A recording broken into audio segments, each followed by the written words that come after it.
आज बात करने जा रहे हैं अत्यंत शुभ और पुण्यदायी दिन की। 4 अगस्त 2025 सावन का आखिरी सोमवार। पूरे सावन भर भोलेनाथ के भक्त उपवास रखते हैं, जलाभिषेक करते हैं और शिवलिंग पर तरह तरह की सामग्री चढ़ाते हैं। लेकिन क्या आपने कभी सोचा है कि शिवलिंग पर क्या चढ़ाना सही है और क्या नहीं? क्योंकि सावधानी और श्रद्धा दोनों ही शिव पूजा में जरूरी है। इस वीडियो में हम जानेंगे आप शिवलिंग पर क्या चढ़ा सकते हैं और आपको शिवलिंग पर क्या नहीं चढ़ाना चाहिए, और पूजा की शुद्ध विधि, ताकि भोलेनाथ आपसे खुश होकर जीवन के सारे संकट हर लें। तो चलिए शुरू करते हैं श्रद्धा और समझ से भरा ये पावन सफर। शिव पुराण और स्कंद पुराण में विस्तार से बताया गया है कि भगवान शिव को कौन कौन सी चीजें खास तौर से पसंद है, इसलिए आपको क्या क्या चीजें चढ़ाना चाहिए, चलिए आपको बताते हैं। गंगा जल और शुद्ध जल।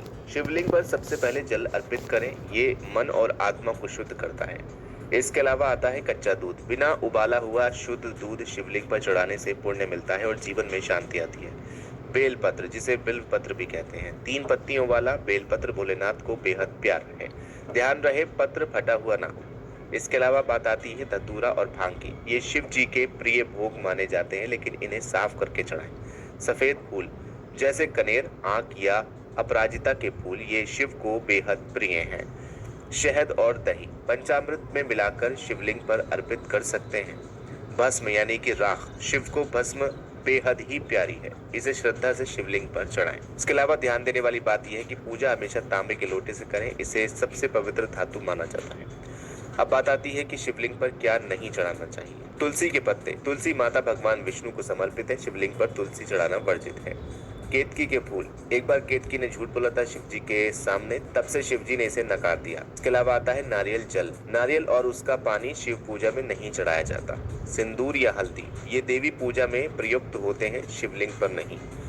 लाल फूल जैसे गुलाब या गेंदा, ये शिव जी को नहीं चढ़ाए जाते। लोहे या प्लास्टिक के बर्तन से जल ना चढ़ाएं, सिर्फ तांबे, चांदी या स्टील का इस्तेमाल करें।